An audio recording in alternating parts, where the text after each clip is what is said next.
Well, good afternoon, everyone, and welcome back to our Syracuse Canal's regional office here in North Syracuse, and welcome to the New York State Canal Recreationway Commission, meeting number 114, coming to you live from Syracuse. I want to thank everyone who has traveled to be with us today, both here in Syracuse and is with us on screen for our both live and hybrid webcast. Here on October 26th, 2023. I will note that this is a very notable day. This is the anniversary, the 198th anniversary of the Erie Canal's opening on October 26th in 1825. So always a special day, and wonderful that we can be here 2 years fully out from our great anniversary coming forward. For expedience sake, I'm going to take the opportunity, the privilege of the chair to introduce everyone here so we can keep going. We do have a full agenda.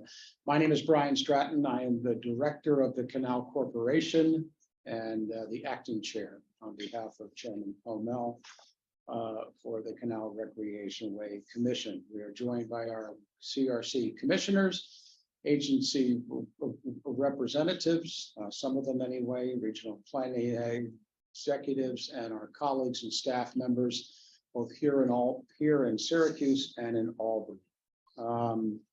So we are joined today in Syracuse by Commissioner Cal Wysokowski. Welcome, Cal. Commissioner Michelle Bernard. Welcome, Michelle. Commissioner Fra Patorti. Commissioner Steve Iacchetta. Commissioner Ken DeRoller and Commissioner Natalie Stetson. Welcome, commissioners. We're also joined on screen virtually by Commissioner Doug Cole, who is coming to us from back in the Albany Schenectady area. We also have with us our NYPA Canal Corporation Counsel, Allison Shea.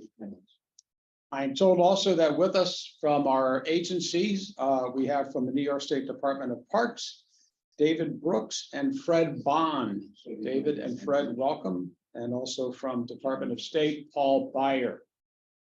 We also have with us, who you'll be hearing from later, is John Joyce. John is the Director of Program Policy Development for the Canal Corporation. And we are very, very pleased once again to be joined by our trustee, B. Gonzalez, and B, it's always a pleasure to have you with us here in person, and we look forward to your input and your participation. So I informed that we have a quorum, and we will call the meeting to order. The meeting of CRC meeting number 114 is officially called to order. We were supposed to be convening today in Seneca Falls, and we were very much looking forward to that meeting, and very much saddened by the passing of the president and CEO of Generations Bank, Menzo Case, who passed away 2 weeks ago. And Menzo was a very good friend of ours, a very strong partner, not only for canals, but in the Seneca Falls community. Joel Murney Karsten knew and worked with Menzo personally. Joel, it's very, very sad. Joel and I had the opportunity to pay our respects last Friday at the calling hours, and Joel went to the funeral, his funeral also. Is there anything else you'd like to add, Joel, to that? I spoke and gave Canal Corporation and your condolences, Brian, to family of the celebration. Yeah. Well, we hope to get back to Seneca Falls, and we'll target that for a future visit, perhaps in the spring. And of course, want to let some time for any reorganization that might take place or any other details, but we'll look to go back there because that's a very important, and it's always good to get out on the road. Our first action today will be to approve the minutes from our last meeting, meeting number 113, which was held in Queensbury at the campus of SUNY Adirondack. And the minutes have all been sent to you. You've had time to look them over. I understand there are some offerings for amendments. So I think I have to have a motion. I'll make a motion to accept the minutes. Excuse me? I'll make a motion to accept the minutes. do we do amendments to the minutes first, or do we No, I move, think move in usually- second? Usually you do a first and second, then. First, second, then All right, first and discussion. second, moved by Commissioner Patorti, second by Commissioner Stetson. Thank you, Natalie. Move and second, okay, amendments to the minutes, please. Commissioner Iacetta, Thank yes. you, Director Stratton. Very minor, sorry to ask, please include me as attending in person as a voting member. I am correctly noted as moving real property items, but I'm not listed as attending. That's all. Please include me Well, as attending. that would be a miraculous feat. We know we are always on your mind, but it's better to have you with us in person. So the minute shall be amended to reflect that the fact that Commissioner Iacetta was in fact in attendance on our last meeting. Any other amendments to the minutes? I think we had something about our report about the Champlain Canal Visitor Center. Kim reflected the change. It was just specifying the name of the visitor center and noting that we participated in a commemoration of the bicentennial of the Champlain Canal. Very And those good. are included in the most recent version. Any further amendments or comments about the minutes of meeting number 113? If not, the minutes as amended, all those in favor of accepting them as amended, say aye. Aye. Opposed, say no. The minutes are approved and accepted. Before we begin, I'd like to take a moment to acknowledge the service and the recent departure of one of our former commission members, Dan Wiles. Dan goes back a long, long time, probably precedes my time here, was probably one of the founding members of the CRC. And Dan informed us shortly after the last meeting that he would like to go on to other things. So he resigned, but it is with a heavy heart that we accept that. But we know that because Dan is involved in so many other things that we are doing, whether that be the Canal Society, Canal New York, relocating the Lois LaFleur.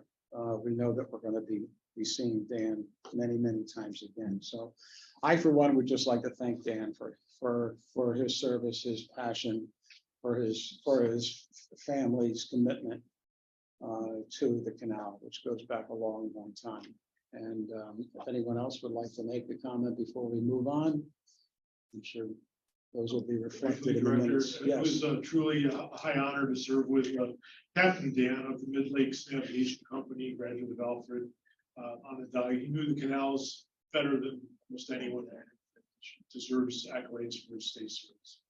Thank you, Steve. That's very nice.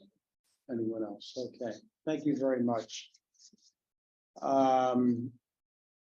Our first item on the agenda will be to recap another day in history, and that would be the September meeting of the NIPA and Canal Board of Trustees, which took place on the canal last month in the villages of Pittsford, Fairport, and Brockport. And here to provide us with an update of what was a truly historic occasion is our Executive Deputy Director, Rebecca Hughes, and also our Senior Vice President, Dave Mellon. I think Rebecca's first. I believe so. I think we need to advance slides, though. Are you able to? Yeah, right. Okay, is there a remote? Yeah. Oh, I can do it myself. Is that okay? And then if I take the wheel? Thank you. I look forward. Sure, thanks. There we go. So the agenda ahead, very full. So we'll practice time democracy this afternoon. Thank you for the opportunity for Dave and I to recap our September board meeting, which occurred just a month ago, as Brian said, on September 26th. The board meeting was very unique in many facets. First of all, in my time with the Power Authority, it's the first time I've attended a board meeting outside of NIPA's White Plains office. We had a retreat on September 25th, where we welcomed our board members to canal communities, including Pittsford and Fairport. And then the board meeting was held at SUNY Brockport the following day on September 26th. We were joined by Mayor Margate Blackman at the board meeting, as well as SUNY Brockport's president, Heidi McPherson. And during our time traveling through Fairport and Pittsford on the 25th, We started out with a tour on the sand patch where we looked out and saw the Edna A moving a barge through the canal system, proving definitively that commercial shipping is alive and well. We visited Fairport Electric, so also touching on the fact that Fairport is a NYPA municipal electric customer that's owned and operated its own electric system for decades now and provides affordable energy to its community. We visited the Fairport Lift Bridge, which has been lit under the Reimagine the Canals program. We visited Evolve New York, fast chargers, near and dear to my heart, as I worked on that prior to coming to Canals. And then we visited Erie Canal Lot 32, and the trustees had an opportunity to see the condition of the system firsthand and to understand, as we talk about long-range capital planning, what that really means in terms of this historic infrastructure. Trustee Gonzalez, is there anything you want to add about your experience there? I thought it was a great day. It was a perfect introduction to the full board, especially the new members, which are now the majority of the NYPA Canals Board. And I think it was an opportunity to kind of reset the thinking on the NYPA side, right, in terms of the role the canal plays, where there's intersection, and just the value proposition that the canals bring to the entire process. Everyone left there very energized about thinking about the potentials in the future. So that was the best part of it. That's wonderful, Dee. Thank you so much. Yeah, it was inspiring and, as you said, energizing for all of us. So rather than go through all of the talking points that we used at the board meeting, I'm just going to give kind of an annotated version of the presentation. I'm trying to click forward, so if it skips ahead 10 slides, all of a sudden we'll find our way back to where we need to be. So as Mike maybe can help to figure out the advancing, I did start out with some history of the canal. We looked at maps of both the original Erie as well as the barge canal, and talked about the influence that the canal had on the trajectory of New York State and expanding the young nation to the American West. We have advance. Try the wheel. There we go. We can use the wheel. Dave, I'll help you with this. It takes a delicate touch here. And then we talked about, just really leading off with some quantified and qualified framing about the canal. So as we think about long-range capital needs, we know that this is an asset of the state of New York. And we know that our investment in this working waterway has a positive return on investment. So we recently completed an internal economic study where we really sought to isolate the impacts of the canal on New York State's economic output. So these, the 408 million that you see there is much smaller than some other prior reports that took a more broad approach to estimating economic impact. In this case, we're looking directly at our annual budget, at our execution of capital projects, the direct, indirect, and induced impacts of the work that we do and the people that we employ. And then we looked at the direct businesses and industries that depend on the canal as a resource. So this is not extending into the broader communities around Syracuse, Utica, Buffalo, Rochester, et cetera. Instead, this seeks to really look at more narrowly what is the impact of the canal. And another way to look at it that I think is even more powerful is through stories. So the canal as a community's main street, the canal is the reason that someone finds the quality of life in some of these communities where they've chosen to raise their families. A new resource, a breath of fresh air during the pandemic for people who might not have known this resource was in their backyard. And then, of course, the businesses that have built, in some cases, multi-generational, business commitments that are dependent on the canal. So just really giving that framing for our new board members, especially. When we think about the canal and our strategy since the transition to the power authority from the thruway, these are the real drivers in my mind. It's about safety, reliability, and economical vibrance. I think our first 6 or 7 years have focused very heavily on creating a safe and secure workplace for the people that serve the canal and also for the people who visit. as we look ahead to long-range capital planning and making new investments to revitalize the system, that's really about ensuring that the system remains reliable for future generations and keep operating as expected.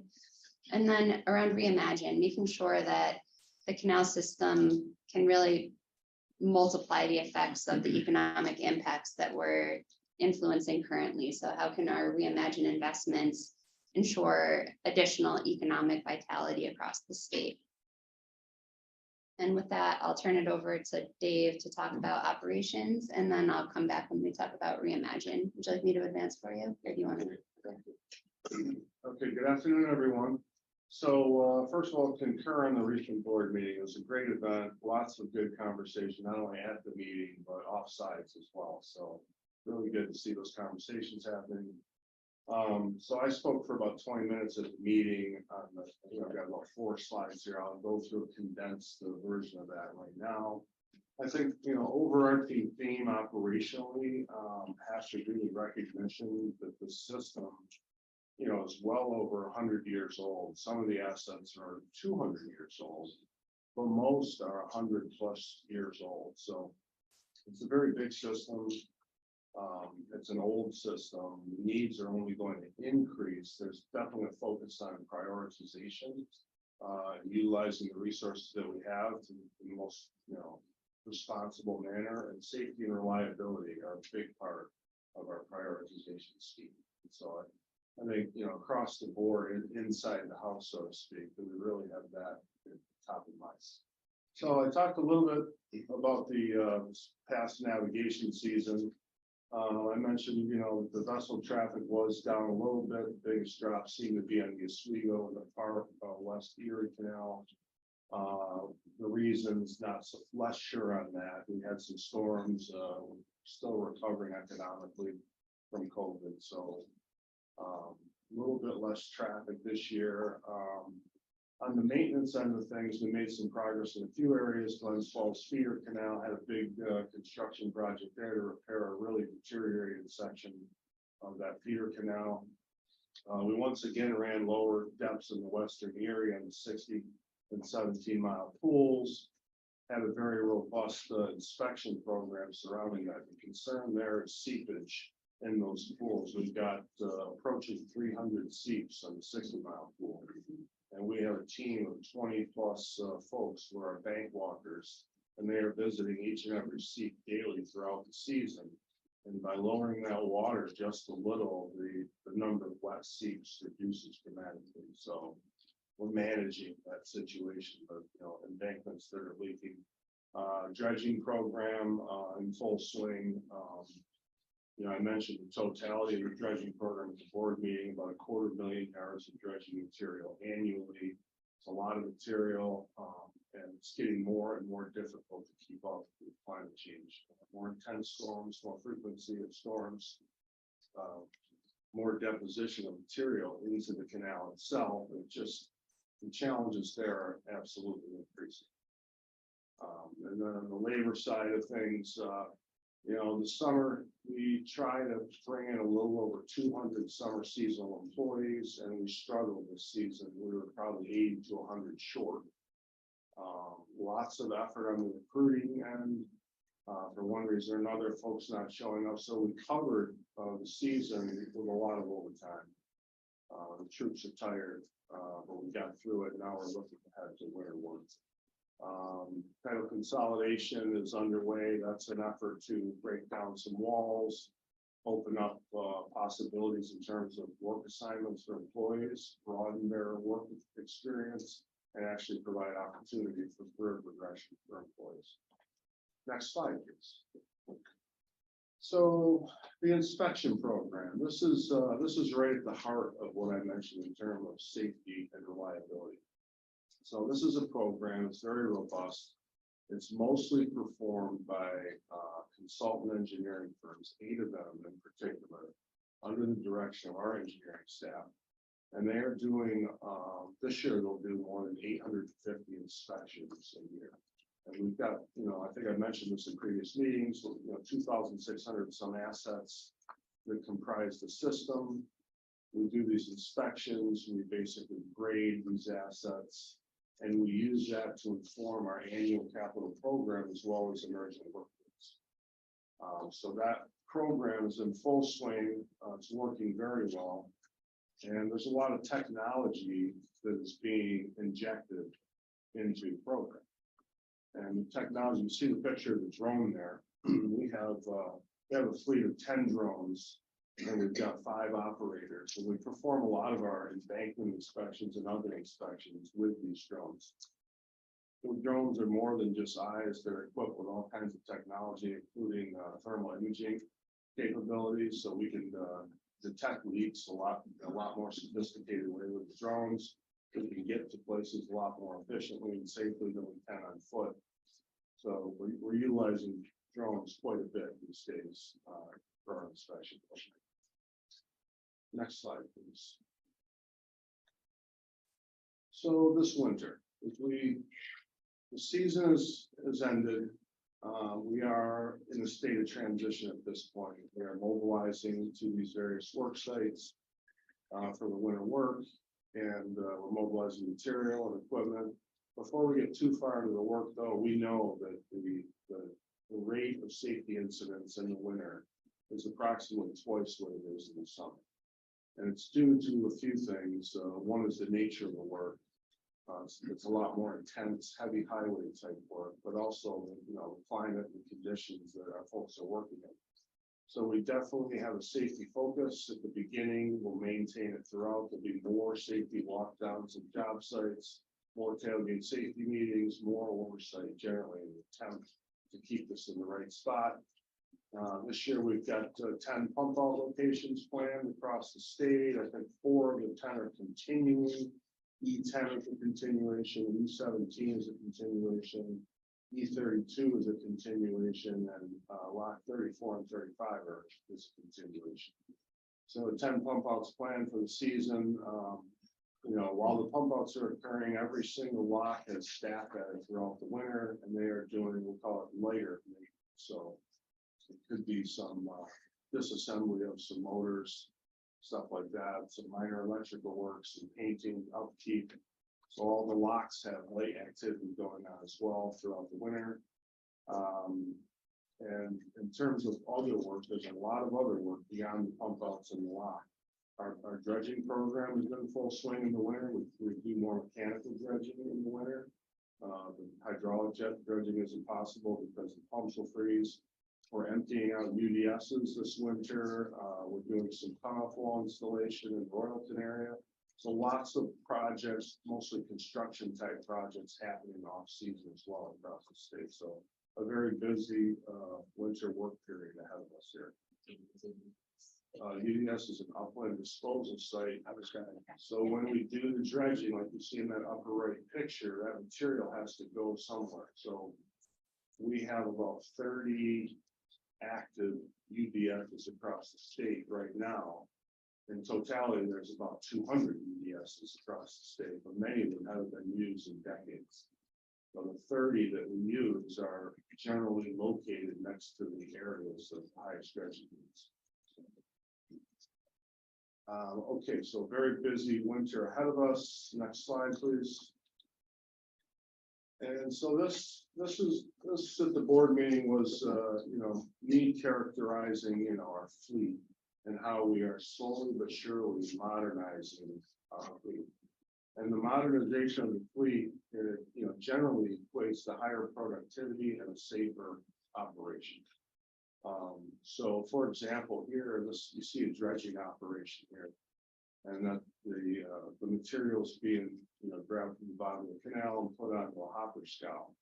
And what you can't see though is the technology that's mounted onto this track hull or the clamshell bucket. And the technology has the operator understanding exactly where the dredge material is and how much dredge material needs to be moved where the bucket is, right below the bucket. So every scoop is a very efficient scoop. It's not an overcut and it's not an undercut. It's right on the money. How do they do that? Do they have underwater LiDAR? How do they know what's down there? Yeah, well, a survey is done before the the dredging work begins. So we understand where the bottom of the canal is. We understand where we want the water, and therefore we understand where the new bottom of the canal needs to be, or the reestablished bottom of the canal. All that is loaded in the computer that this operator is looking at. So he can see the needs right where his bucket is. So it makes for a very efficient excavation, so to speak. The waste is eliminated. In terms of excavators, dozers, and haul trucks, the type of equipment we use to manage those UBS, you can imagine how much sediment is in one of these UBSs. So far, since the transfer, we've been able to replace about 1 in 3 of those types of equipment. So, 30 or so % of that equipment spread across the state is now new. And in terms of vessels, we have a fleet of a little over 100 vessels that we use to do our work, a variety of vessels. And we are at about somewhere between 40 to 45% of that fleet has been replaced since the transfer. In terms of tugs, so these are our workhorses. Our tugs are getting very old, and they're on the edge of, they're ready to retire really today, but we're going to squeeze a few more years out of them. We have 4 new tugs coming to the corporation. Work has already started on that tugs. We've spent a little under $2 million this year. We're going to spend $8 million next year. We're going to spend $35 million overall. But the first 2 of those tugs are expected in the second quarter of 24, and the remainder will be delivered sometime in 2027. So you can see that, we have a lot of new equipment. We still have some old mixed in there, but things are headed in the right direction in terms of the tools we use. And that is it. Any questions or comments for Rebecca We and do have one Dave? more section Oh, where we just hop sorry. back in, and that's okay. So this Keep is going. a section that was delivered by Angela and Chandler during the board meeting, and I'll just fly through this very quickly. I think most of it's quite familiar, but in terms of the chronology of the Reimagine initiative, these are large scale capital projects that take years to get through design and permitting and construction. So in software, we say a minimum viable product is something you can test with your audience to prove your theory as you're building the larger intervention. So our proof of concept programming includes On the Canals, which you're all very familiar with, where we've served over 18,000 visitors since we built the program in 2020, working with 35 small businesses across the state. And then our fall fishing program, which is in full swing now, where we're timing our operational releases of water to really maximize the angling experience and help to contribute to that huge portion of the economy in Western New York. So those are, our MVPs, our proof of concept initiatives that are underway. Other projects that you're already familiar with that are complete are the iconic lighting initiatives. So Little Falls on the left, picture number 1, where we've got a 40-foot lift shedding new light literally on this iconic structure. Images numbers 2 and 4, the lighthouses at Verona Beach and Brewerton on Oneida Lake, to shine light on those historic structures. And then, of course, the Fairport Lift Bridge that you can see in the upper right, item number 3, where we're highlighting the tradesmanship that makes that bridge truly unique as part of that main street in Fairport. As we progress through the less mature projects in construction are some of our large capital projects, the Brockport Pedestrian Bridge, where we recently issued a press release in conjunction with the board meeting to announce that construction is underway. The piers are installed, and Paul and Jungman are going to tell you a whole lot more about that project momentarily, but a really breathtaking rendering that we're looking forward to see advance. In the upper right, Canastota Pocket Neighborhood, which was one of the earliest projects identified under the Reimagine initiative. Severino Companies that was under contract for construction has gone out of business, and we're working with Canastota to get that project on track and ensure that that vision is realized, and we're confident that that will still move forward.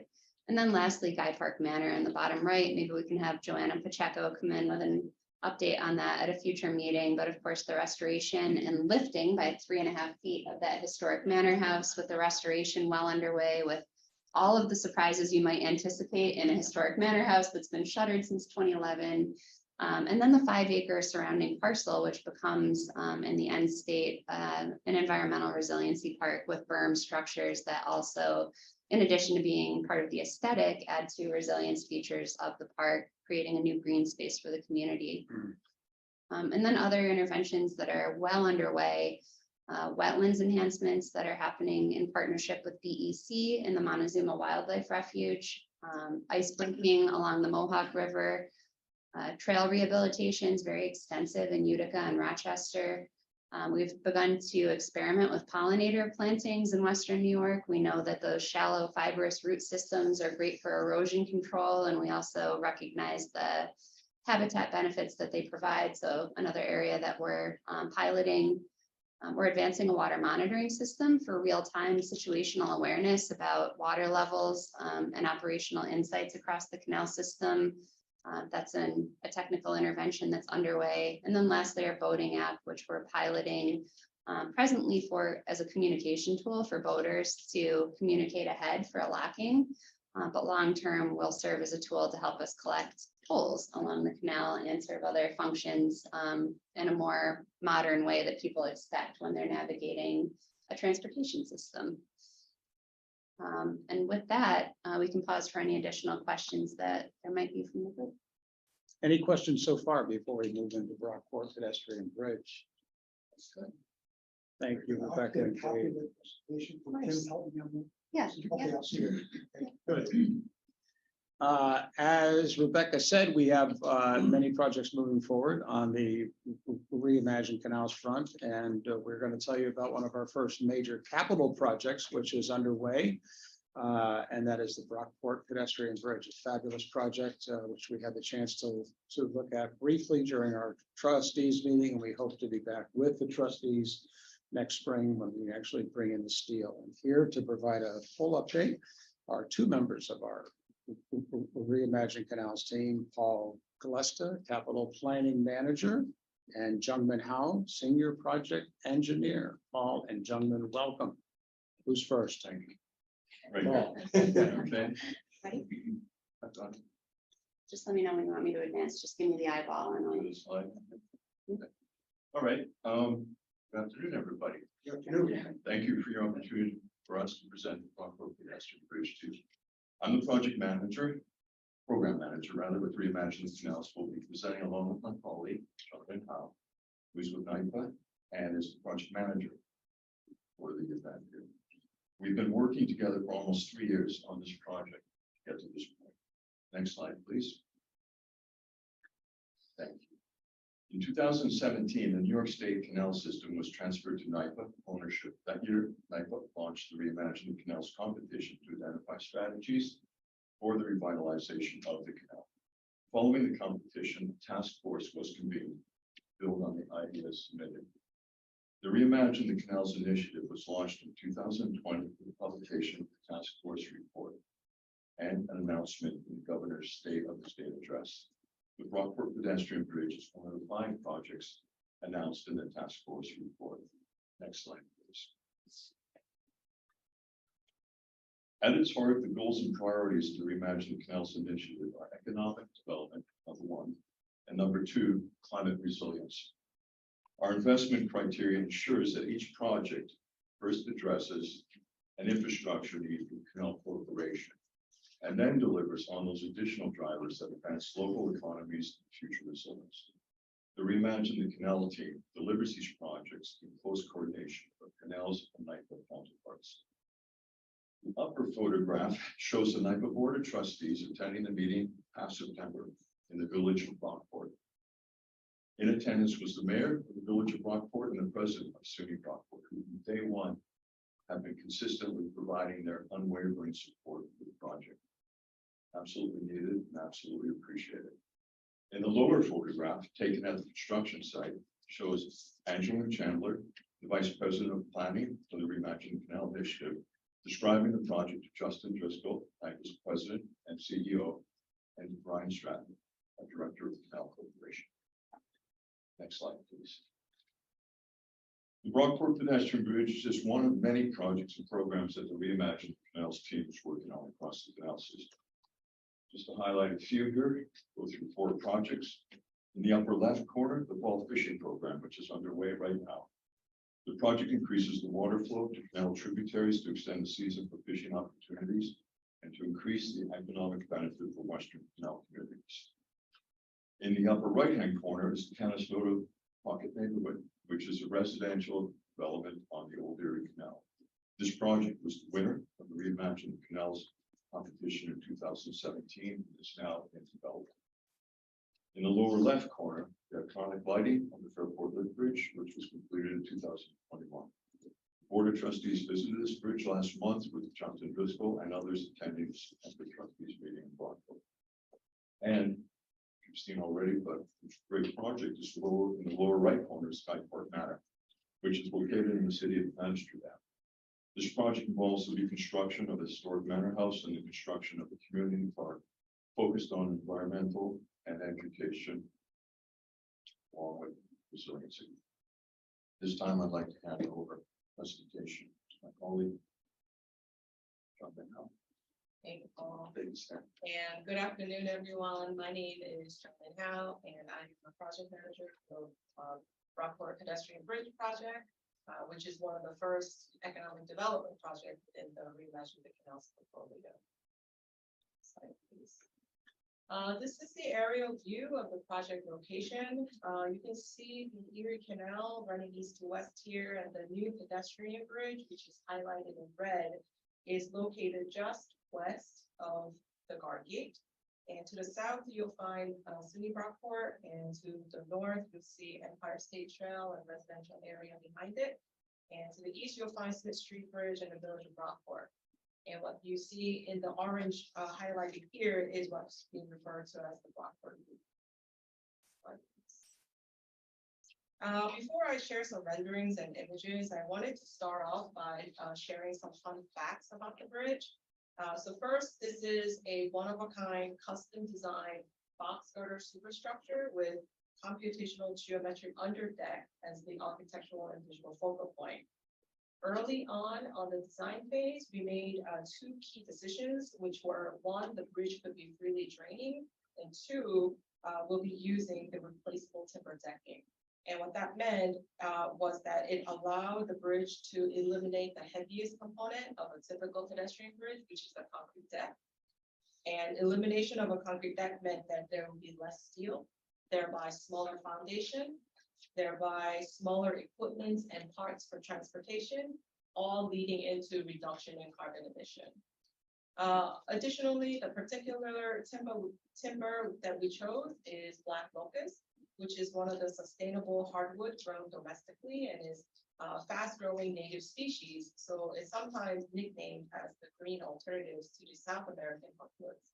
So unlike other woods that would require chemical treatments to resist decay, it is highly rot resistant and can be used without the use of the harmful preservative, which work really well with a freely draining approach. When it came to construction, we've chosen to work with a contractor who proposes to use 100% American steel, who is also a local service-disabled veterans-owned business, and a construction management firm who is a local minority-owned business enterprise. Additionally, this project brought several benefits to the local community, including co-investment opportunity on this project from Ralph Wilson Jr. Foundation, and the approval of Highway Administration grants for improvements on the Smith Street Bridge as part of the Brockport Loop Master Plan. This is an award made possible due to Reimagine's investment into the community. And lastly, another fun fact on this project is that we have a great number of women leaders in comparison to what you would typically expect from an engineering or construction type of project. So beside myself as a project manager, we have an engineer of record who is a woman. The head of our project sponsor, you may know Angela Chandler, woman. Construction manager is also a woman. So ultimately, at various stages of the project, we are aligned with the NYPA's overall vision of Vision 2030 of reduced carbon emissions, sustainable design choices, supplier diversity, and gender diversity, all while meeting the reimagined goal of improving access to downtown, stimulating economic development, and leveraging co-investment and philanthropic partnership. Next slide, please. So with that, here are some project renderings, starting from the upper left corner. This is where you'll be standing on top of the Empire State Trail, north of the canal, and looking towards the Bar Gate and the new bridge. And then on the upper right corner, you will now be standing on the northern ramp. And if you continue walking along the bridge, then you will find yourself at the midspan where the bridge then widens to allow people to gather during Rockport's growing regatta. The bridge at its closest point is approximately 10 feet away from the guard gate, but it is intentionally positioned this way to allow space for future operations and maintenance of the guard gate. And the project team have worked and coordinated closely with the canal's operations and maintenance group to strike this balance. If you continue walking along the bridge, now you essentially cross the canal and now make your way to the south of the canal. This will be the rendering on the lower left corner of the slide. And here you can see the intricate details of the timber decking and the natural finish look. You'll see some handrails, infills, and some lightings on this image. And then to the lower right corner, we made our way down from the bridge onto the flexible gathering space where students or the public could gather for small events or for leisure. But the beauty of the bridge really comes through at night when the bridge is lit and you get to see all the intricate details of the underdeck. This is the main visual focal point of the bridge from the below. And this is how the boarders and pedestrians will experience the bridge from the ground and water level. And also the reason why we fell in love with this particular bridge design. So here are some photos from the construction. The photo on the left was taken around April of this year. So you can see the canal here is dewatered, the guard gate is lowered, access to the canal is formed here, and then the pier work is on in progress. And then if you look at the photo on the right, this is taken during summertime. In this photo, you can see the canal is now water back up and the guard gate is raised. The center pier is complete and we're just starting the foundation work on either side of the canal. Next slide, please.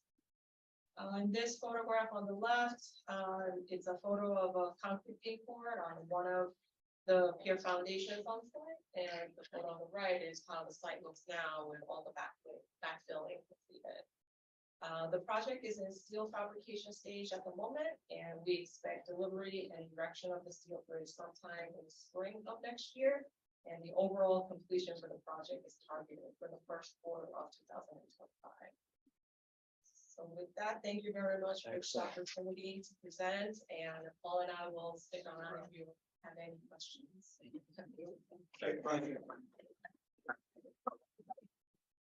Very well done, Paul and gentlemen. Thank you very much. Any questions quickly before we proceed? Yes, Natalie. What is the timeline look like for completion? The overall completion is first quarter of 2025, but the fun part, the erection of the bridge is expected the spring of next year. We're right in the middle of the fabrication at the moment. We're gonna make sure we get something planned where everybody can sign a piece of steel that goes up behind the bridge before it's painted, of course, and then all the signatures go away. I think Cal has a question. I'm sorry. Quick Yes, Cal? question, can you talk a little bit about how the community was engaged, either with design or the layout, or how that all worked to come up with this final concept? So the original design of that, the reverse S shape was driven from the Reimagine the Canal design competition, and they were the winner. And so with that, we started our design process, 30%, 60%, 90%, etc. And then we had a public hearing, when was it? Right before I gave birth, so. Well, 2022, we held a public engagement meeting. I think that when we got all our permits in hand, so after the public hearing, then we were given the permits. because they wouldn't allow us to get the permit without the public hearing, so. We received that earlier this year, I think January or February this year, and the construction essentially started in March. I'll say to Paul's credit and the whole team, so we walked into that public meeting in Brockport and everybody was kind of like this, at the start, and it was the only public meeting I've ever seen with a standing ovation at the conclusion, because we did receive, virtual comments, and the design team was so thoughtful in implementing them. There was a fatality at that location where a college student had, jumped off of that gate and unfortunately perished, and so there was understandably a lot of anxiety from the community, like, is this going to create that, scenario again, or make that more tempting? But the span and that 10-foot distance at its closest allows for operation and, maintenance of the guard gate, as Jung Min described. It also makes it impossible for someone to leap from one structure to the other. And then obviously there's a really striking visual impact of this bridge, and there's not, slatted railings that detract from that. So every element of the design was about safety, but also maintaining the aesthetic, and the community was concerned about safety related to lighting. So we've got a very strong lighting package, but it doesn't interfere with starlight. So it's just a very well thought project, and we did make some tweaks to things like trash receptacles or plans for how we're going to maintain the spaces abutting the bridge. And it's also incredibly accessible. It's a very gradual slope, so I think True to Reimagine is something that everyone can really enjoy. If I could just add, I think, the mayor and the president of City Brockport were most excited about the town-gown relationship and how this bridge is a connector for both the community and the institution that are either ends of it. So they were really excited. Now, that was a very good point, because the engagement from the community, president of SUNY, then you had Canal Corp, NIPA, the community, the mayor, they were all engaged in a number of events. And it was really well publicized out west in our location. So I think that stakeholder and working together helped me facilitate this vision. So, because it was a little bit of controversy at first. What's the college kids going to do? Yeah. What are they going to do there? What are the riffraff But it all gonna do when worked they out. get across the river? When it's completed, whose bridge is that?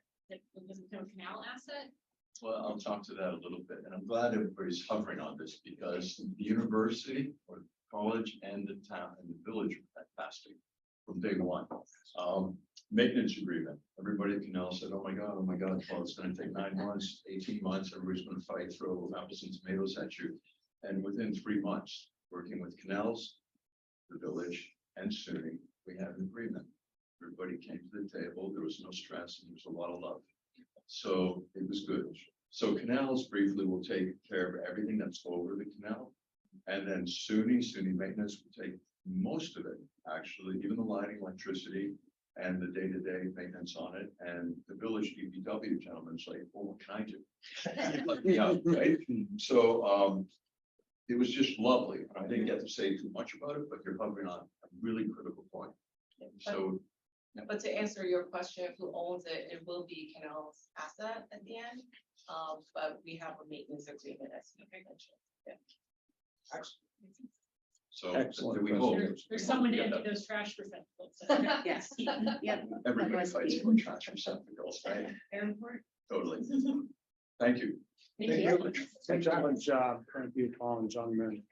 We're going to go on to item number 7 now, which I believe is tugboat donations to canal communities.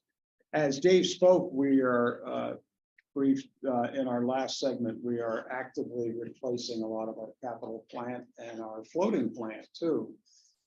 New tugs coming in, tens of millions of dollars being spent on new tugboats, and that raises the question, what about the old tugs? And as we get every inch of life that we can out of them to do the work along the canal, we're also exercising the opportunity to transpose some of these canal assets, these beautiful iconic canal tugs, probably the smaller ones, to static displays, which will be positioned along the canal and canal communities. And there is an aggressive line of people and communities lined up. We'd love to have them because they do speak to the canal and to the heritage. And many of these boats have been seen over the generations going up and down the canal. Recently, we publicly announced the disposition of Canal Tender Tug number 4, which is a smaller tugboat to the city of Amsterdam. And it was delivered to Amsterdam last week and taken out of the water, put up on a pedestal platform at Riverlink Park, and that's where it is going to be. And hopefully through our technology, we are joined now by Canal's Director of Policy and Program Development, John Joyce, who is with us virtually from Albany to take us through this program and tell us a bit about it and what other elements and what other tugs may be programmed to go forward. John, are you with us? I am. Wonderful. Thank God it's working. Okay.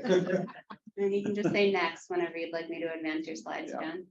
Thank you, Director, and good to be with everybody. I wish I was there in person, but it's good to see some friendly faces I haven't seen in a while. My apologies if there's a little bit of redundancy at the beginning. I will cover really just touch on, but a couple of the things that Dave covered in his presentation. But just to dive into this, because I don't have a lot of time to cover kind of a long circuitous route to get to where we are now. This starts, of course, with while we all take pride in our fleet of vessels, our storied fleet, want to see them continue to ply the canal and carry on the tradition of service to the state that's gone back 100 years. The reality that we've been facing is that over the last 15 to 20 years, especially, our fleet as a whole had aged to the point that it had become a liability for us. We had too many boats out of service, having passed their serviceable life, too costly or even impossible to repair, tied to walls, sitting in our yards, languishing in our dry docks, and they had become a liability. The challenge to our floating plant was that they were facing was that these old vessels just couldn't get the job done. So beginning in 2017, when we joined NYPA, an evaluation of our fleet and how we could best bring it to the point of serving our operational needs was begun. And while we went through a turbulent start to that process, over the 6+ years, we've made great strides in building a fleet of vessels that does meet our needs, that meets the needs of a modern canal system and has us poised to maintain the waterways well into our future. Next slide, please. Rebecca, thank you. So here you can see that, as I said, in the 6+ years that we've been here, we've added over 30 new vessels with more to come. This is a list of them, as you can see. So next slide, please, Rebecca. To give you a sense of the progress we've made, here's a quick look at some of those acquisitions. We've acquired 5 new general purpose workboats. Next slide, please. 10 light duty push boats. Next, please, Rebecca. This is a look at our new survey vessel. Next. We've brought in 8 new hopper scows as well as 7 new modular barges, which very much needed if you've seen the condition of our older scows. Next, Rebecca, thank you. Here's a look at our dredge in the Waterford dry dock. And while we acquired and just some vessels that we don't have pictures of, while we acquired the tug John Care from NYPA to supplement those tugs that have left service, we also announced in August, and Dave mentioned this, that we are in the process of building 4 new full-size 65-foot tugs that will go into service over the next few years. 2 coming on in 25 or even late 24, and 2 more coming in, I believe, in 27. Next slide, Rebecca.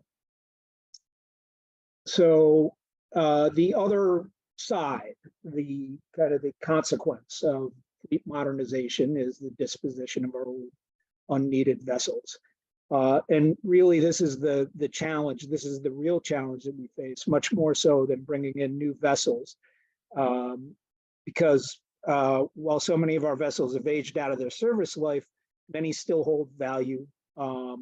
We do not have the authority on our own to simply move boats.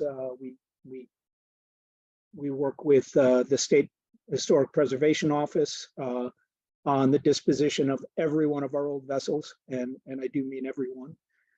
So in taking this step, we set out to find a balance, to remove from the system vessels that have become liabilities, whether that be due to safety concerns, environmental risks, or because they're taking up much needed space that we need to fulfill our mission.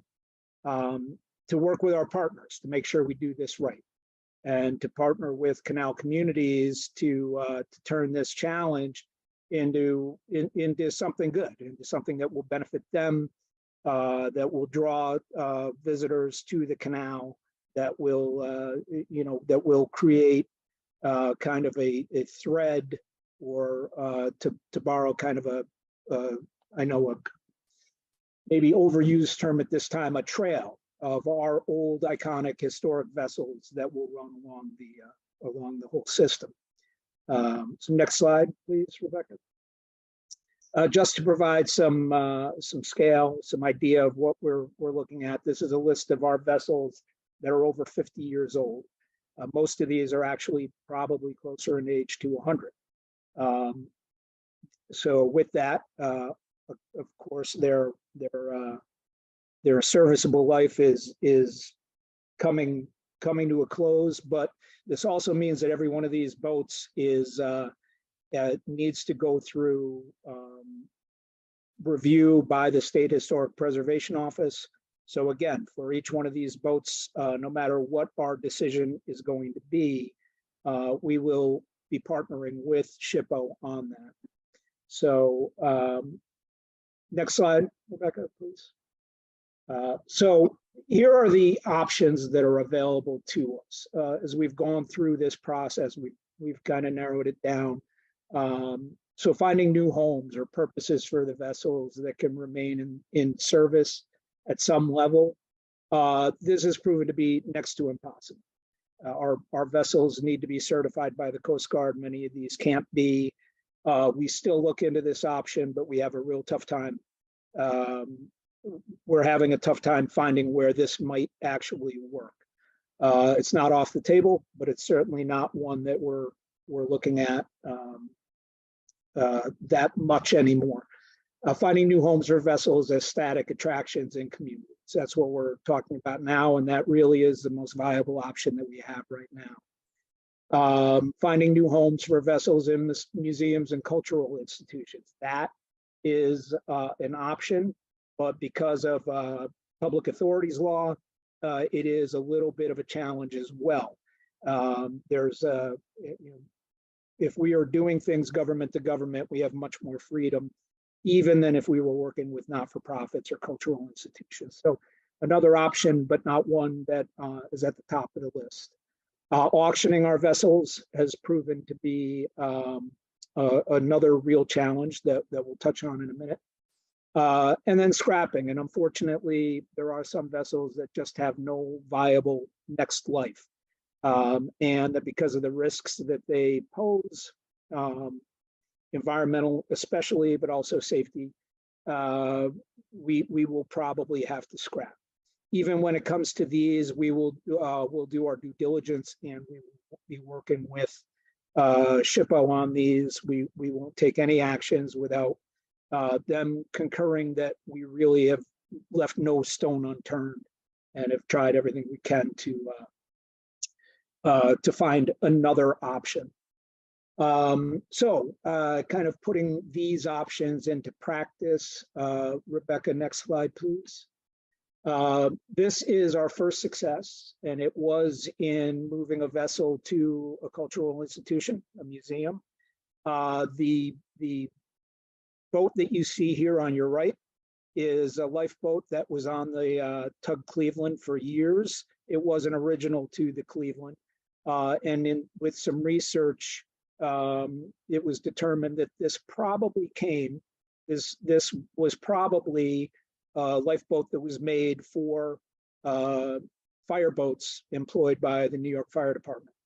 And there is a museum in Greenport, Eastern Long Island, that is the firefighter museum. It is the boat itself that's moored there and is available for tours. There's also some other, the museum extends out onto the dock as well.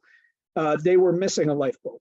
Found out about ours, came to us and asked about acquiring it to kind of round out their exhibit, so they didn't have an empty spot where a lifeboat should be. We gave it to them because it's a cultural institution and because we had to go through public authority law. They have it on long-term loan, what we hope is permanent loan, but it is we did not transfer ownership of it, but we did give possession to it.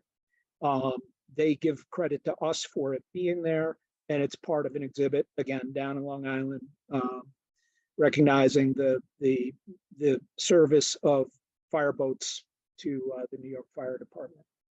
So that's one success story. Thank you, Rebecca. You were reading my mind. As mentioned, one of the other options available to us is auctioning vessels. We auctioned 4 vessels in 2021. 2 of them were New York State Canal Corporation owned. You see on the left, Quarterboat 1, and on the right, a surplus military bridge boat that we bought at auction, never put into service, and was just sitting in the Lysander yard. So next slide, Rebecca. And then at the same time, we auctioned off 2, at one point privately owned, and at that time abandoned tugs that were sitting on our system for decades. The Tug Chancellor on the left and the Tug Grouper on the right. And you'll see that center picture. While no one wants to see that, I included it because it's a cautionary tale. That is the Tug Chancellor, which sank while abandoned on the system, sank in 2017 and had to be lifted out of the water at great cost to New York State. But it goes to show why having older, out of service, unused boats presents a real risk if we just leave them sitting on the canal. But we went through these this auction with 4 vessels. We actually had to auction them 5 times, and in 3 instances, because one of them was abandoned and we re-auctioned it. And out of the 5 auctions, 3 of the vessels, three times, the ownership of the vessels were abandoned. So what we found is that even if we sell these, a new owner cannot get it certified, cannot get it inspected, cannot get it insured, cannot have it plying the waters of the canal, and can't even get it from point to point. The owners of these boats couldn't even get anyone to tow them because of the liability issues that were there with them. So we've tried the auction route. It didn't really work for us. It didn't work for anyone. And in fact, it was at a significant loss to some of the people who purchased these at auction. So while it is an option for us, it's probably one that we're not going to pursue very much again, except in the case of some that will go to scrap. And even then, it's going to have to be something that's probably scrapped and cut and hauled on site and hauled away by land, if that happens to be the avenue we take. Next slide, Rebecca, thank you. Now, our buoy boats, and this is what got us into this in the first place. We have 32 buoy boats in our fleet now. 20 of them are either still operable or are reparable and can be put back into operation. 12 of them having long surpassed their serviceable life. So these 12 boats are the first ones that we decided we would make available to communities. And we're going through the process of doing that now, both with SHPO and internally, and we've pretty much got everything in place to be able to do it. So while our buoy boats were what led us down this path, as Brian mentioned, other vessels, including our iconic tugboats and tenders, will also be part of this effort to find a home in canal communities where they will be put up for static display, visible from the canal, and again, creating that kind of thread or trail of iconic vessels along the system. Rebecca, next slide, please. Thanks. Which leads us again to what Brian was talking about, and that is our Tender 4. This boat in 2012 was part of a pilot study looking at electrifying some of our old diesel boats. It was kind of a good first start, but the project wasn't renewed. I think it's created a little bit of a base by which our new study can kind of build from. But at a certain point, because the project wasn't renewed, the batteries died. There was no funding, no source for new batteries, and this was sitting unused without any kind of a drivetrain in Utica. It also happens to be one of 9 tenders that were built within 3 years of each other in the late 1920s, all by the same manufacturer, and is the only one that's out of service. So with SHPO, it was very easy. They said, you know, we've got other boats that represent this class. So we were able to kind of move this through the SHPO review process and make it available to a community. Amsterdam wanted it, took it, and we just now placed it there. Rebecca, if you could move to the next slide. And here you'll see in Amsterdam, us moving it off of one of our hopper scows and placing it on what will be its new permanent home at the eastern end of Riverlink Park. So anybody that's familiar with Amsterdam, at the eastern end of Riverlink Park, anybody coming east to west, coming from the Hudson, coming from Waterford or from the Champlain, the first thing they'll see as they enter downtown Amsterdam will be our iconic Tender 4. Next slide, Rebecca. And another picture of it just being set on its base. And we can go right on to the next slide. And here it is where it will sit in its new home. Now, as you see, it needs a little bit of TLC, but Amsterdam is committed to repainting it, fixing it up and making sure everything on it is historically accurate. They're going to build either a timber or stone wall that will kind of hide the base, put landscaping around that, put signage out in front, and maybe even a mural off to the side. So it's going to end up being a very nice display. And again, the first thing that boaters will see, and we all know how these boats look when they're painted freshly. It's gonna pop. It's gonna look very nice, and it's going to be a nice entrance into the city of Amsterdam. And it will be a model for what we're going to do with the other boats that we're going to do this with. So here we are. Just to end with this, next up, we'll be moving a number of our buoy boats. This is what they look like right now. This is the Waterford Yard. This boat is going to the village of Stillwater, and we hope to have it there by the end of the year, if not by the beginning of next season. We have another buoy boat that looks very much like this one sitting in Hulberton, in our yard in Hulberton, that will be going to the town of Pendleton by the end of this year. And again, they will be taken, fixed up, brought back to kind of an historically accurate state, painted, and then a display will be built around that will kind of interpret the history and the contribution of these boats. So knowing that I didn't have a lot of time, that's my presentation, and I kind of flew through it. There are certainly, there's probably a long, convoluted story of how we got to this over a number of years of trying to make it work the right way, working in cooperation with communities, with our historic vessel working group and with SHPO, and through the cooperation of everyone involved, and with a realization that we can take a real challenge here and something that could end up, something that could end up as kind of a tragedy, really. If we had to get rid of all of these boats, we've actually turned it into an opportunity to do something really unique, and something that'll really draw people to the canal. So so like I said, there's a lot more to this story, and so for now that gives you a quick overview, but I'm happy to talk in more detail to anybody that wants to know more about it. So thank you for your time, and if anybody has interest in any of the boats, as Brian said, we do have a list of interested communities, but we're always willing to listen. So hopefully I'll be hearing from you. Thanks. John, thank you very much. That was outstanding. Great to see all of those boats, and even the ugly ones, the ones that are a little bit more, are probably coveted. Soon to be not ugly.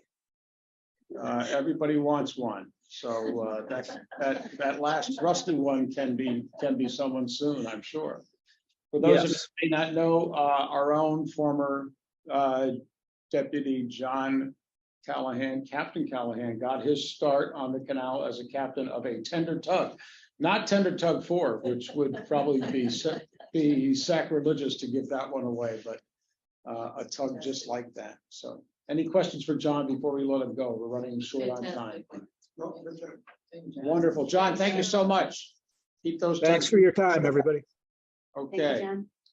All right, let's move on to number 8, and that is an update on the Canal Recreationway Plan 2020-50. And as we talked about it at our last meeting, included in the CRC statutorily established mission is the periodic updating of the Canal Recreationway Plan, which was part of the 1992 legislation, which established the Canal Corporation and the Canal Recreationway Commission. And I see Cal is fumbling for her notes, so I'll kind of pause and draw it out a little bit. Do it from memory. I had it all written down. I sent it. Our last CRC meeting, Commissioner Wysikowski generously offered to take on this task, and she is back with us today, along with Justine Heiner, Capital Planning Manager, right?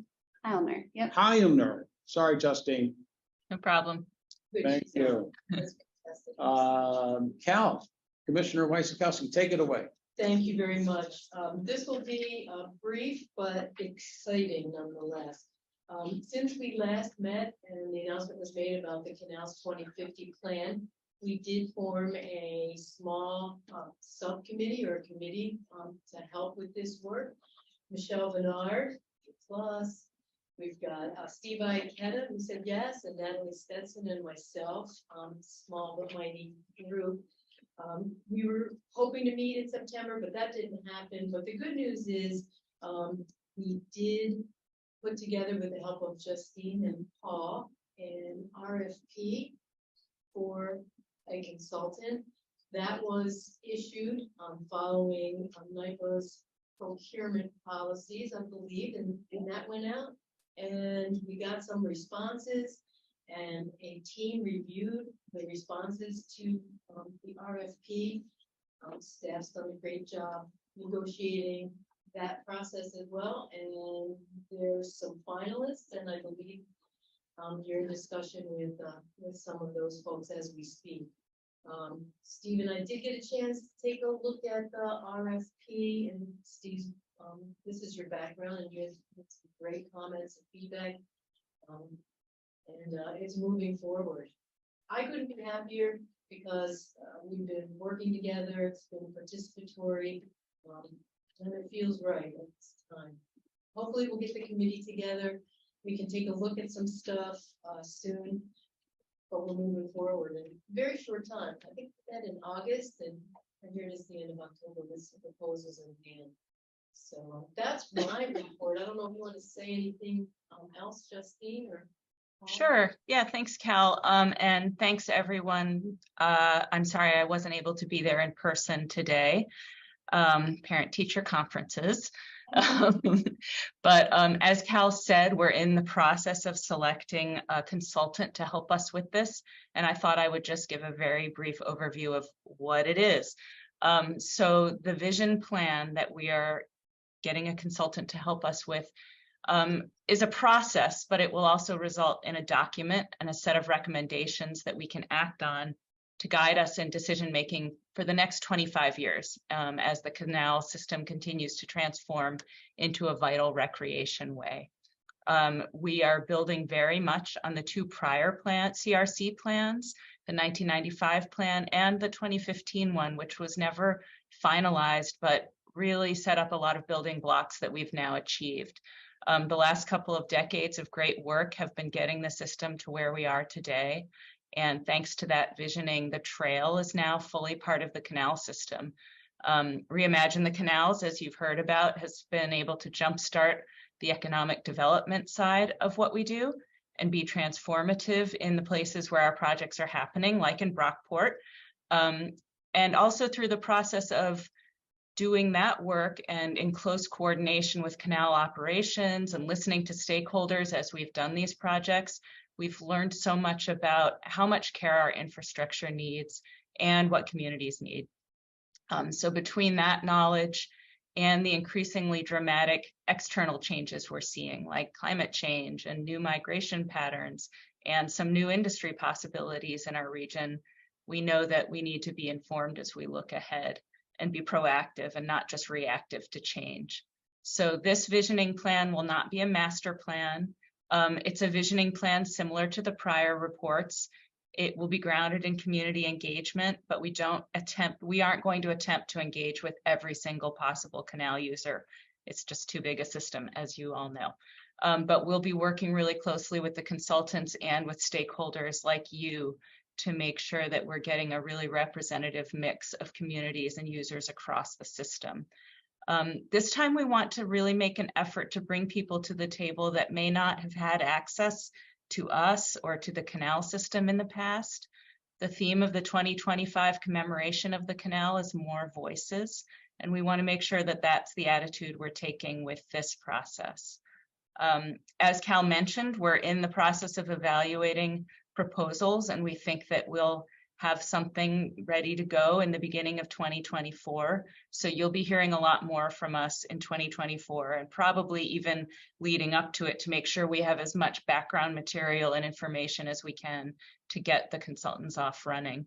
And the goal is to have the project complete before September 2025 when we're having our commemoration so that we can have it in hand and be really ready to talk about the future, even as we're talking about the past of the canal.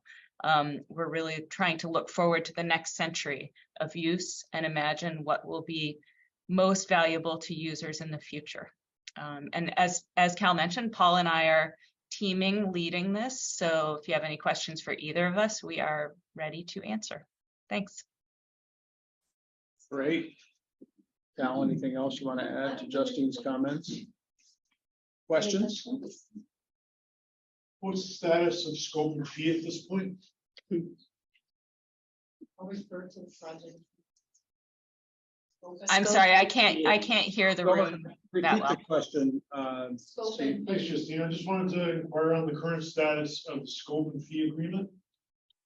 There's no agreement yet. We put together a scope working with our small group, as Cal mentioned, and we are working on the fee with the bidders that answered our RFP. So we're in active negotiation, just Yeah. gathering more information from the proposers and, really looking at, if we need to trim the, the cost elements for consultancy, what elements are most vital to helping to facilitate this moving forward, including facilitation with those community groups, as well as composition and layout of the report itself. The federal process uses an independent fee estimate. Does NIPA's procurement do that? We do have we have reviewers for estimates. When it's a services agreement as opposed to a capital project, I'm not sure. I'm looking to those that are more experienced with I'm not quite sure where you're going with the question, but we did do quite a bit of outreach to other professionals and we did a lot of research on what other similar efforts have cost in other places. So we have a good sense of what's appropriate. That's fine. Yeah, I'm familiar with the federal process. We're not following the federal process in this case. There's no federal involvement. No, correct? not at all. No. My last contribution would be to please include certified planners to the extent that we can on the team. And remember to include metropolitan planning organizations with the critical community outreach, all the federal metropolitan planning organization, MPOs throughout the canal communities are very interested and would give a positive contribution to our progress forward.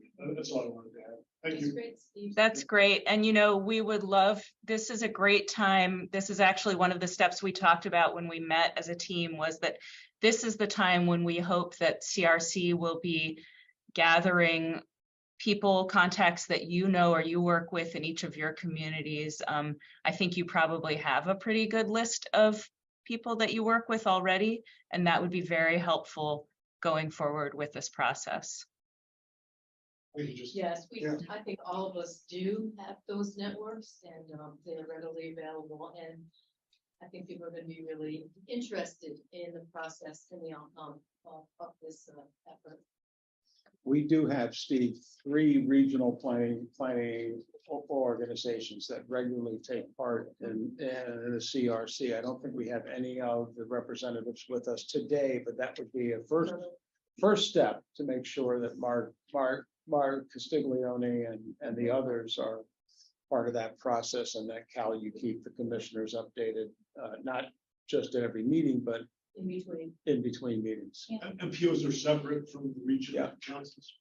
Yes. Do we have another question over here? I wanted to just make a comment about, I think, the importance of this looking forward plan for a lot of reasons, but earlier, Dave was talking, I wrote down the quote, "It's getting harder and harder to keep up with climate change." And I think that as we're looking forward at the canal being an important element of New York's future and a vibrant waterway, I think that part of what one of the priorities we put in this is really that focus on the world is changing at an accelerated pace, and Right. I imagine it's getting harder and harder to keep up. And I think that's the canal needs to plan for. And so I think having some help visioning for the next 25 years is going to be really important. Absolutely. Yeah, just to echo what Natalie's saying, my next meeting this afternoon is with the state's Extreme Heat Action Plan group. So I know we are ready to be an asset to the state in any way we can as we think about climate change and looking forward. There's been a lot of conversation at NYSEG relative to climate change. I don't know if you want to tap into that, if it's too risky or not, because it was a robust couple of times I was in the room. But to keep focused, there may be some opportunity to just link you in for a conversation. Okay. Your That'd be great. counties, yes. Thank you, Commissioner DeRoller, Commissioner Stetson, Commissioner Iapetta, and certainly Commissioner Lysakowski and Justine for that great work. We look forward to being updated on or before our next meeting as the fluid process continues. Okay, we're a little bit behind schedule, probably more than just a little bit, but we're going to move on to our real property items. We have 3 real property items. I'm going to ask Jessica Foote to come to the table, and Jessica is relatively new to the Canal Corporation and has been with us and for about 3 or 4 months now. Is that right? That's correct. Okay. Jessica is a real estate specialist too from our real property division, and she is going to take us through our 3 real property items, one in Oswego County, one in Herkimer County, and one in Washington County. Washington County's first, right? Correct. Welcome, Jessica. Floor is yours. So today we have 3 proposed abandonments for the commission's consideration. As the director mentioned, we have 2 in the eastern region. One is in the village of Whitehall, Washington County, and the other is in the town of Rushlow, Herkimer County. and one in the western region in the village of Birdstown, Oswego County. One of the proposed abandonments is a municipal request. One is a small residential request to cure an encroachment, and one is a transfer of jurisdiction to the New York State Department of Transportation. Next slide, please. Our first request is for a 0.083 acre parcel located in the village of Whitehall, Washington County. This parcel is located on the west side of the Champlain Canal, south of block C12. This parcel is not presently needed or anticipated to be needed for the operation and maintenance of the canal system. Next slide, please. The parcel is an irregularly shaped level parcel containing a portion of a 2-story brick building currently being used as a firehouse. The parcel is bounded on the south and east by additional state land under the jurisdiction of the Canal Corporation, and on the north and west by a strip of privately owned land on Main Street that the applicant owns and uses for access. Based on visual inspection, there are no environmental concerns associated with the requested parcel. The property has been requested by the Village of Whitehall's volunteer fire company, who has had a permit for the property since 1967. The applicant would like to cure the encroachment and have clear title to the improvements located on the property. This property is wholly located within a floodlight. This parcel is a portion of Barge Canal parcel 375A appropriated in 1920. Prior to its disposition, a review by the State Historic Preservation Office for the parcel's historic and archaeological significance will be requested, and the Canal Corp will condition the deed accordingly based on Chabot's determination. The parcel is located in a mixed-use district. Abandonment and sale of the property will have no impact on the Canalway Trail located to the west of the parcel. And here are a couple of pictures looking north and east at the requested parcel of the building. Are there any questions about this item? Commissioner Sorty, anything to add to this wonderful parcel? You want a motion right now? Yeah, let's move and second this one. I'll make a motion. Moved by Commissioner Sorty, seconded by Commissioner, I get it, as an parcel which is behind your main firehouse, right? So we got, this is an important, the firehouse is on the parcel,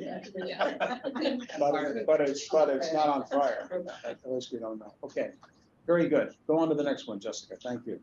So our second request is located in the eastern region. It's a 0.34 acre parcel located in the town of Russia, Berkshire County. This parcel is located north of the Erie Canal on the south side of the Hinckley Reservoir. The parcel is accessible from Copper Road in the town of Russia. This parcel is not presently needed or anticipated to be needed for the operation and maintenance of the canal system. This parcel is located in the Adirondack Park. The New York State Department of Environmental Conservation was provided the first right of refusal in accordance with Canal Law Section 1017. Discussions with DEC reveal there is no interest in DEC requesting jurisdiction of the parcel. Next slide, please. This parcel is irregularly shaped, gradually sloping parcel improved with a wholly encroaching wall constructed in the 1970s, lawn area, well, patio, and septic system. The parcel is bounded on the north, east, and west by additional state land under the jurisdiction of the Canal Corporation, and on the south by approximately 1 acre of land owned by the applicant, who has held a permit for the encroachment since 2012, when they were notified by the Canal Corporation of their deed discrepancy and encroachments on canal lands. Based on visual inspection, there are no environmental concerns associated with the requested parcel. The property has been requested by the adjoining owner to clear title to the improvements of the property. This parcel is a portion of Canal Parcel 2863 appropriated in 1911. Prior to its disposition, review by the State Historic Preservation Office for the parcel's historic and archaeological significance will be requested, and the Canal Corporation will condition the deed accordingly based on proposed information. The parcel is located in a seasonal residential district. Abandonment and sale of the parcel will have no impact on any existing or proposed strip. Next slide, please. And here are a couple pictures showing the camp and its encroachment. Are there any questions about the bed? Question. Commissioner, I got it. Is this a landlocked parcel or is that a driveway in jump lane? Yes, so they have, it's access from Topper Road. Thank you. That's. Lovely camp. Any other questions for Jessica? So basically, the owner found out that their deed there was an error in their deed, and that's what they want to fix it. Yes. Okay. Commissioner Aiketa wants to move. Who would like to second? Commissioner Retorte, Roller, excuse me, the roller. Commissioner DeRoller. Kim, moved by Commissioner Aiketa, second by Commissioner DeRoller. Okay, very good. Moved in second. Let's go on to item number 3. The Western Region Abandonment requests for approximately 0.272 acres located in the village of Brewerton, Oswego County. This request is comprised of 2 non-contiguous parcels along Brewerton Road's right of way along the Oneida River and Erie Barge Canal. These parcels are presently not needed or anticipated to be needed for the operation and maintenance of the canal system. Next slide, please.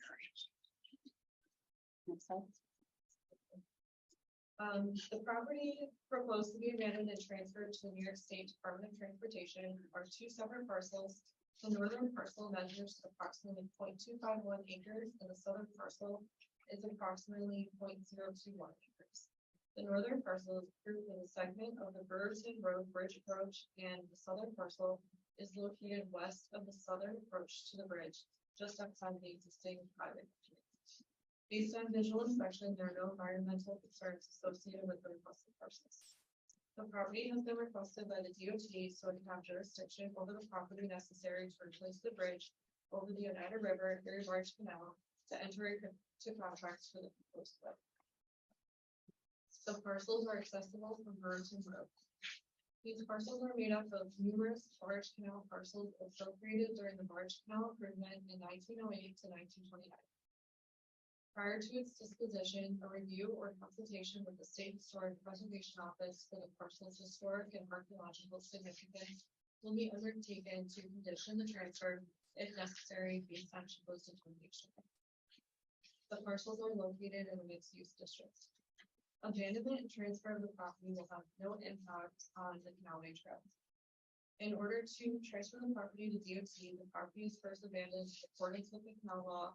Then the Office of General Services reassigns jurisdiction to the property to the New York State DOT pursuant to the public land law. The Canal Corporation will work with OGS to ensure it retains all rights necessary for operations and maintenance of the canal system. Next slide, please.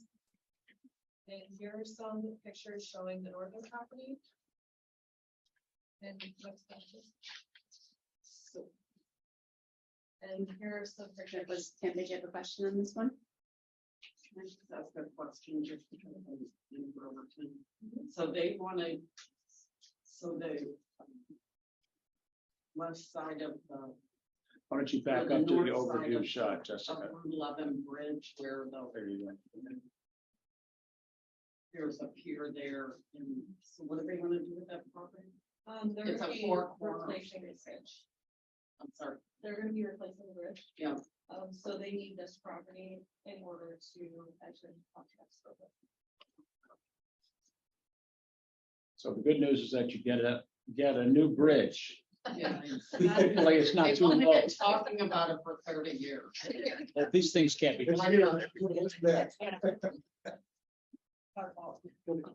Okay, good. Everybody knows where this is. Lovely Brewerton.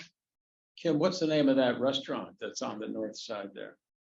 Well, the waterfront. is- The waterfront. or the- Wonderful place to have lunch or dinner. Okay, thank you. Who would like to move this? Moved by Mr. Retorte, second by Mr. Aiketa. Okay, discussion on this property item or any of the other 2 that we've already reviewed with you. Very good, Jessica. Thank you very much. All those in favor of moving these 3 property items forward, say aye. Aye. Opposed, say no. The property items advance. Thank you, Jessica. We look forward to our next meeting. Good job, Jessica. Good job, Jessica. You're official now. Okay, we're moving on to item number 10, and that is other business. And we see Mr. Byers on screen. Hello, Paul. How are you? Good to see you. Moving on, I would like to ask if any members have any new business to bring before the commission. New business items by members? No. Okay. General discussions of members of the public. Members of the public, Kim Forsheimer is with us. Kim, you have the Okay, floor.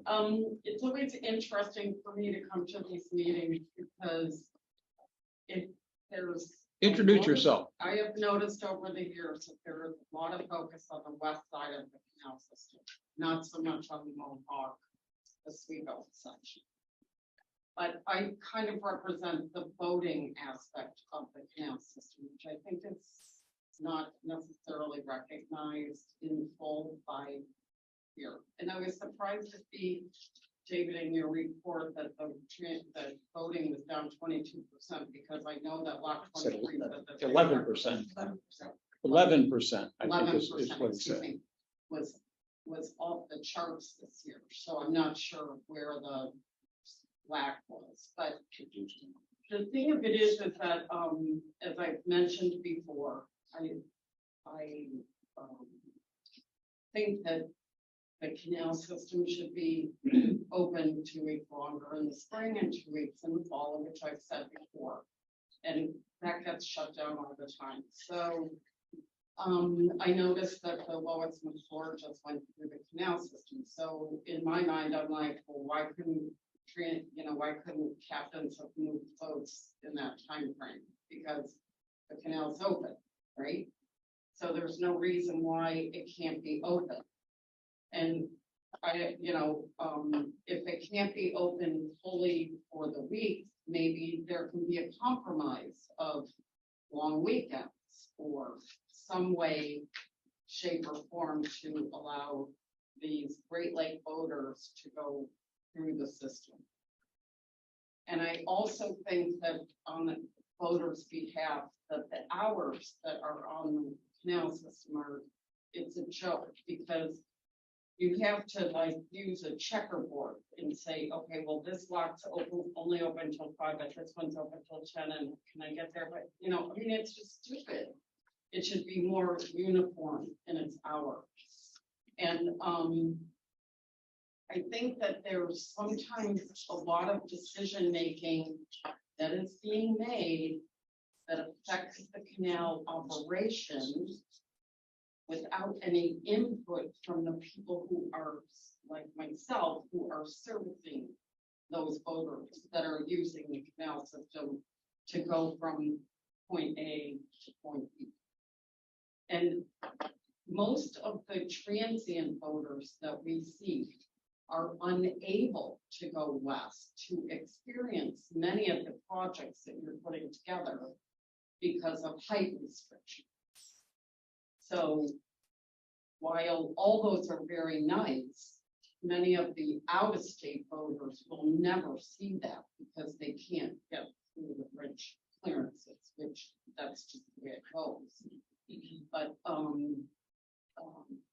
the Mohawk and Oswego has not as many communities that service the boating public.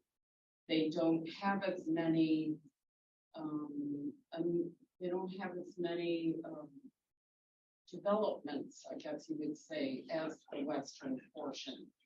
So it's very important that these voters be, and this is in the hour aspect, that they are able to make an area where there is facilities, where there might be marinas or there might be restaurants or something other than a locked wall. And the way that when NIPA came in and they annihilated so much for service facilities such as myself, as I've mentioned to many, the economic loss was huge. It was huge, and we'll never get that back. But you need to, in all your planning and the other things, excuse me, the other things that you do, you need to get input from the people who are using it, or the people who are taking care of people who are using it. And I find that gets overlooked all the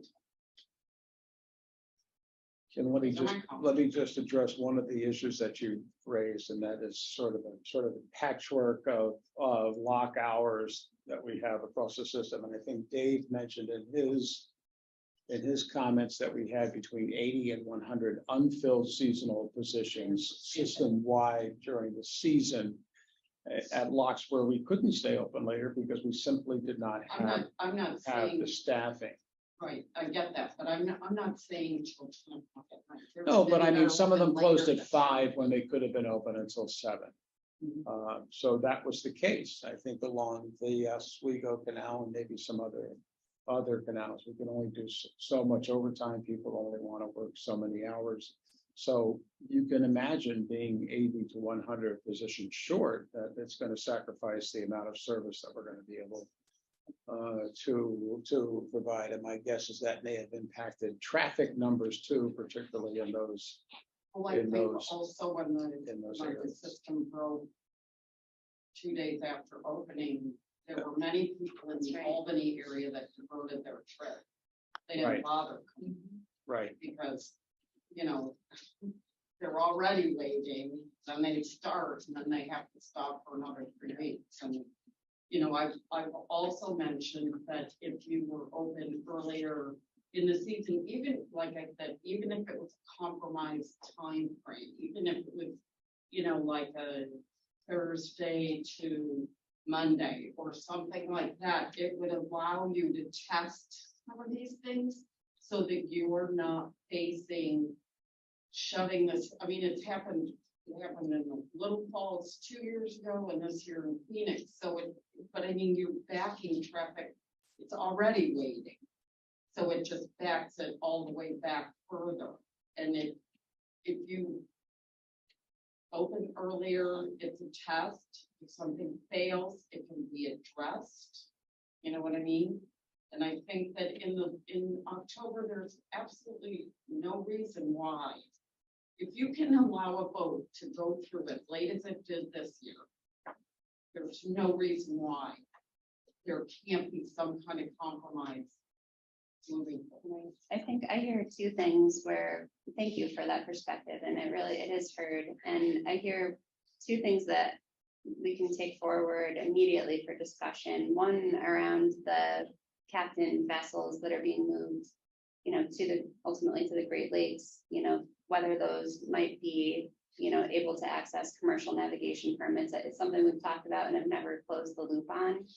And then I think your point, especially on hours of operation and the time it actually takes to get from one destination to the next, is something that I've committed in the past to mapping out and have not done. And I know you gave me some helpful notes on that. And I'll say this non-navigation season is something that we will work through together and just get an idea of, when we're time bound by how fast the vessel can move through a no wake zone, and they're trying to get from one set of boater amenities to another so that they can have a good journey.